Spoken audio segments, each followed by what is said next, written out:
অবৈধ করাতকল কাণ্ডে ফের সম্মুখ সমরে সরকার ও প্রধান মুখ্য বনপাল। তারিখটা ছিল 24শে ফেব্রুয়ারি।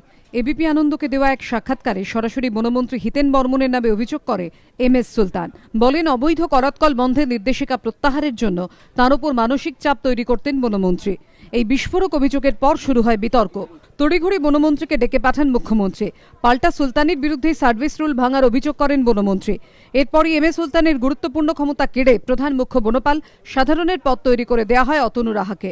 এরপর এমএস সুলতানকে ওই পদ থেকে সরিয়েও দেয়া হয়। তার জায়গায় আসতে চলেছেন এসএস বিস্ত। এ বিষয়ে মুখ্যমন্ত্রীর সম্মতিক্রমে সরকারি নির্দেশিকাও জারি হয়েছে।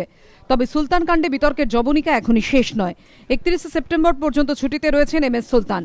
তার মধ্যে রাজ্য সরকারের সিদ্ধান্ত অতনু রাহার পদকে চ্যালেঞ্জ জানিয়ে ইতিমধ্যেই হাইকোর্টের দ্বারস্থ তিনি। সেই মামলার শুনানি 13 সেপ্টেম্বর। সূত্র মারফত জানা গিয়েছে, শুনানির আগে এমএস সুলতান তার পদ ছাড়তে চাইছেন না। অতএব নতুন পদেও বসতে পারবেন না এসএস বিস্ত। যদি শুনানির আগে সুলতান পদ ছেড়ে দেন, তবে হাইকোর্টে ওই মামলা খারিজ হওয়ার সম্ভাবনাও রয়েছে।